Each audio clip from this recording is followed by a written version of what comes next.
गांव में एक व्यक्ति अपनी पत्नी और पुत्र के साथ रहता था। जहां वह और उसकी पत्नी नम्र स्वभाव के थे, वहीं उनका पुत्र बहुत गुस्सैल था। वह हर समय चिढ़ा हुआ रहता था और बात बात पर गुस्सा हो जाया करता था। गुस्सैल स्वभाव के कारण उसकी किसी से नहीं बनती थी। आए दिन उसका आस पड़ोस के लोगों से झगड़ा होता रहता था। उसे कोई पसंद नहीं करता था। उसके कोई दोस्त नहीं थे। माता पिता अपने पुत्र को लेकर चिंतित थे। वे चाहते थे कि उसके स्वभाव में परिवर्तन आ जाए, लेकिन लाख समझाने पर भी उसका गुस्सा जस का तस रहा। एक दिन गांव में एक सन्यासी का आगमन हुआ। वह विचित्र तरीकों से लोगों के जीवन में सकारात्मक परिवर्तन लाने के लिए लोकप्रिय थे। जब माता पिता ने उनके बारे में सुना तो अपने पुत्र को लेकर उनके पास पहुंचे और बोले, बाबा, यह हमारा पुत्र है। सुना है यह है कि उस गुस्सा बहुत आता है। गुस्से पर इसका कोई नियंत्रण नहीं है। यह हर किसी से लड़ाई ढिच पड़ता है और हमारे समझाने का भी इस पर कोई असर नहीं होता। कुछ ऐसा करें कि यह गुस्सा करना छोड़ दे। इस सन्यासी ने कहा, ऐसा करो, आप अपने पुत्र को आज दिन भर के लिए मेरे पास छोड़ जाओ। माता पिता ने वैसे ही किया। वे अपने पुत्र को सन्यासी के पास छोड़कर घर चले गए। सन्यासी ने लड़के से कहा, पुत्र, मैं तुम्हें एक काम देता हूँ, क्या तुम वह करोगे? लड़का भी अपने गुस्से से परेशान था और चाहता था कि उसकी यह आदत छूट जाए। वह बोला, यदि आपके दिए काम से मेरा गुस्सा गुरु की आदत छूट जाएगी तो जरूर करूँगा। सन्यासी उसकी बात उन मुस्कुराए और बोले, मैं प्रयास कर रहा हूँ। पुत्र, तुम भी मेरा साथ दो। जाओ, चिकनी मिट्टी के 2 ढेर तैयार करो।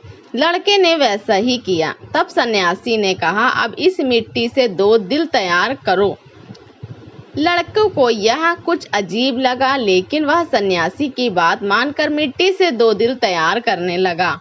दिल बनाते समय कई बार उसके मन में कई बार झुंझुलाहट आई। वह सोचने लगा कि मैं यहाँ अपनी गुस्सा करने की आदत छोड़ने आया हूँ और इस सन्यासी ने मुझे किस काम दे दिया है। इस तरह तो मेरा गुस्सा खत्म होने की जगह बढ़ जाएगा। लेकिन उसने किसी तरह काम करना जारी रखा और मिट्टी के 2 दिल तैयार कर लिए। वह उन 2 दिलों को लेकर सन्यासी के पास गया और बोला, बाबा, यह रहे मिट्टी के 2 दिल। मैंने आपका काम कर दिया है। अब मैं जिस उद्देश्य के लिए मेरे पिता ने मुझे आपके पास भेजा है उस पर आइए, उसके लिए कुछ कीजिए। सन्यासी बोला, मैं अच्छी तरह जानता हूँ पुत्र कि तुम यहाँ क्यों आए हो। पहले मेरा यह काम कर दो, फिर मैं तुम्हारे गुस्से के लिए कुछ करता हूँ। बताइए अब क्या करना है। मन मार कर बोला, इस एक मिट्टी को दिल को लेकर कुम्हार के पास जाओ और उससे कहकर इसे भट्टी में अच्छी तरह वापस ले आओ। लड़का कुम्हार से उस मिट्टी को दिल को तपा वापस सन्यासी के पास आया।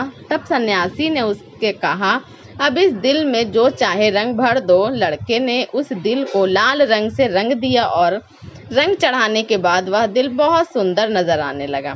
लड़के ने जब अपने दिल भर की मेहनत से तैयार उस दिल को देखा तो बहुत खुश हुआ और सोचने लगा कि सन्यासी बाबा से कहकर मैं इसे अपने घर ले जाऊंगा और अपने कमरे में सजाऊंगा। वह खुशी खुशी सन्यासी के पास गया और वह दिल दिखाते हुए बोला, बाबा देखिए, रंग भरने के बाद यह दिल कितना सुंदर दिखने लगा है। हाँ, यह बहुत सुंदर दिख रहा है। आखिर तुमने इतनी मेहनत से इसे तैयार किया है। हाँ, तैयार किया है, लेकिन अब तुम्हें इस दिल पर हथौड़े से मारना होगा। कहते हुए सन्यासी ने एक हथौड़ा लड़के के हाथ में पकड़ा दिया। अपने दिन भर की मेहनत पर हथौड़ा चलाते हुए लड़के के तो बहुत गुस्सा आया, लेकिन किसी तरह अपने गुस्से को पीकर उसने उस दिल पर वार कर ही दिया।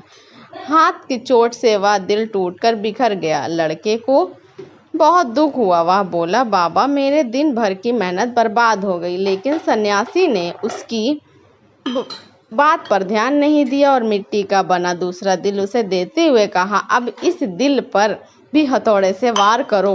वैसा ही किया, लेकिन हथौड़े के वार से उस दिल पर हथौड़े का निशाना उभर आया, लेकिन वह टूटा नहीं। लड़का आश्चर्यचकित होकर कभी उस दिल को तो कभी सन्यासी को देखने लगा। वह सोचने लगा कि मेरे माता पिता मुझे किसके पास लेकर आ गए। यह सन्यासी बाबा तो मुझे पागल लगते हैं। वह बोला, मेरा पूरा दिन यहाँ बेकार हो गया, मैं चला गया, अब मैं यहाँ एक क्षण भी नहीं रुकने वाला, मैं जा रहा हूँ। ठहरो, सन्यासी ने उसे रोका। आज दिन भर तुम्हें जो काम किया उसका वास्तविक अर्थ तो समझते जाओ।